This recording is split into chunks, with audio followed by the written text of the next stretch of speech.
interviewing Mark Russell. He's a friend of mine, happens to be the youth pastor at the Grove City, Ohio Church of the Nazarene. And as I said, he's youth pastor and deals with a great spectrum of different types of young people.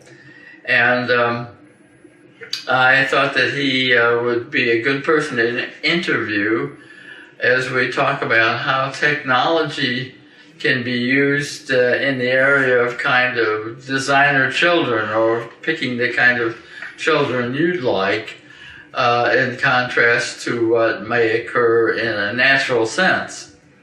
And so I'm happy that Mark is here.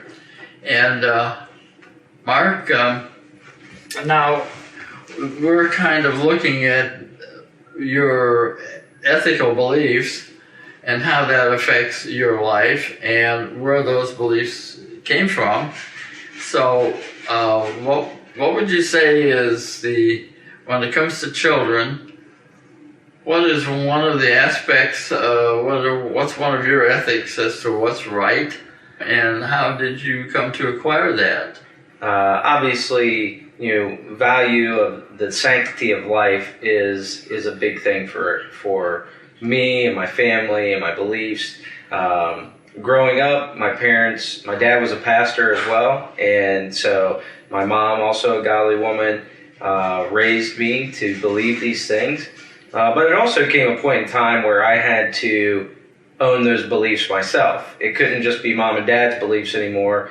And so through my study, through things, classes I've taken in college and different books that I've read, and in my study of the Bible as well, I came to agree with those beliefs. Right, so if, and that doesn't mean that, I'll believe that so long as everything's easy, but even if in the process of dealing with a life, you find it difficult, you still feel that person has value and their sanctity and the fact in their existence. Yeah, absolutely. I mean, I think we all have different backgrounds. We all have different, quirks. We all have differences about ourselves. And you're right. It is easy to say, "Oh yeah, I value life," when everything is perfect. But when there's some bumps in the road, then you're really tested to see, does what you believe, match up? Right.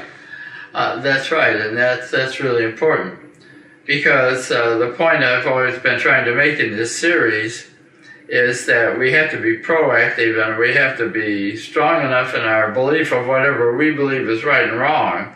We're not saying that his is the only way. You have 2 daughters, and when your wife Christy was pregnant, you could have had the fluid in the womb analyzed to see what the genetic characteristics of your children were going to be. But there's more to it than that. With genetic analyses now, we can determine something about physical and mental characteristics. In fact, it's kind of fascinating that there's a group of folks in China who are looking at the genome of a large number of people to find out, is there a genetic characteristic that determines intelligence? Now, you weren't interested in that. Why not? Yeah, it was offered to us with both of our children. We declined both times because honestly, it wasn't going to change what our view was. Because you were going to have the children regardless. Regardless, right. And like you said, if you really believe and will go to the wall with the idea that the sanctity of life is the way we should be living, then even though times are tough, you still love that person. Is that correct? Absolutely. In your case, you have a daughter that's a little different, has some challenges. And do you mind sharing with us a little bit about that and some of the pluses that you find because of that her characteristics, and some of the challenges that you and your wife Christy experienced because of that? Sure. Our youngest daughter everything went fairly normal through the pregnancy until right towards the end. And my wife said she felt, like kind of labor pains, went to the hospital, said that the heart rate was very low, so they went ahead and induced labor. Addie was born. Pregnancy or the delivery went fine. But about 3 months into life, my wife started noticing that Addie wasn't meeting some benchmarks. And so we started going to some doctors and having some testing done and some different things like that. And basically, we've never been able to pinpoint a diagnosis. Global learning delays is what they call, which I think is a fancy way of saying we're not really sure what's wrong, what's going on. She has some forms of possible cerebral palsy. She has some forms of mild mental retardation. She has autistic characteristics, but she's not autistic. Some different things like that. And so it's kind of a mix of characteristics, isn't it? Yeah. It's a huge mix. And the difficulty in that is not knowing what to expect. If you have a diagnosis of cerebral palsy, you kind of know where your landing point's going to be. If you have a diagnosis of mental retardation, you kind of have a diagnosis of an idea of where your landing point's going to be. At this point, we don't have an idea of where the landing point's going to be. Addie could continue to grow, or she may plateau at some point in time. She may continue to develop and eventually be able to be on her own, or she may be with us for the rest of her life. We're not sure at this point. Right. And so, there's definitely challenges. We have to go to therapies, a couple times a week. We have to go to doctor's appointments more often than most people do. Addie has to endure different kinds of testing that, new testing that comes out that might be able to help, her condition or wherever she's at, or help us better serve her needs, those types of things. But on the flip side, I don't know that we would change much of anything. If we could change something, obviously we would change it for her benefit. But as far as we're concerned, Addie's a fun kid. She makes us laugh. She just has her own little way about doing things that makes her special, makes her unique. She's one of the most loving, compassionate people, that I've ever met, especially at a 9-year-old level.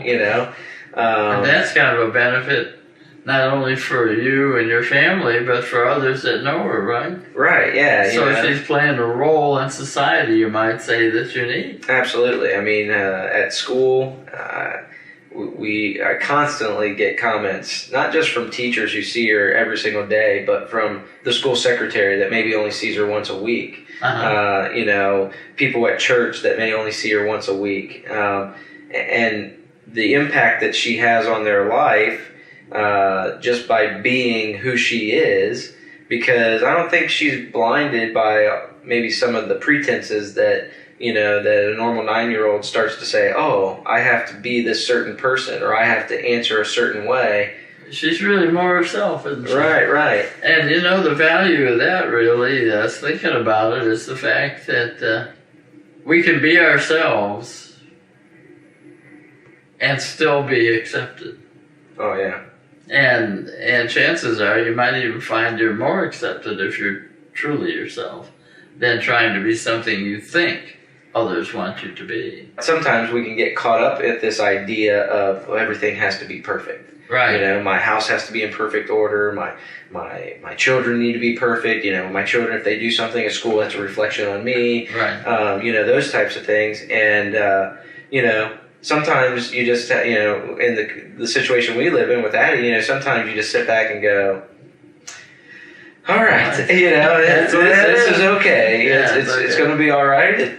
In my mind, I had an idea of what perfection should be, but then Addie comes along and maybe shows me what a realistic view of perfection might be. I'm thankful that we can have this discussion with Mark, because what we're talking about in this class together is not just something academic. If we're going to have a proper interplay between what happens technologically and what we believe is right and wrong, we have to be people that are proactive and inner-directed and have strength in our beliefs. And that's the reason why I wanted to have this interview because, I can sit around and talk about this, but I want you to meet somebody who really believes it. Well, Mark, if we take a moment, would you like to introduce your two children so they can see Addie? And Sure. that would be great. These are Mark's two children. Mark, I am stepping aside here so you can introduce them. And Sure. This is Emma. Emma is 11 years old, going to be 12 next month. She's Wow. getting too old. And then this is Addie. Addie is 9 years old. These are my two girls. I'd like to ask each of you a question. What do you enjoy about living the most? Is there one thing you could say that you really like about living? Being blessed with everything I have. Being blessed with everything you have. Addie, how about you? What do you like about being alive? I like about people, You like care of people. care for people? That's what you like about life, is caring for people. Yeah. Okay, so you like caring for people and you like the blessings you've received. Well, that's great. Well, I want to thank you, the three of you, for being on this little interview that we've had, and I hope you have a good evening.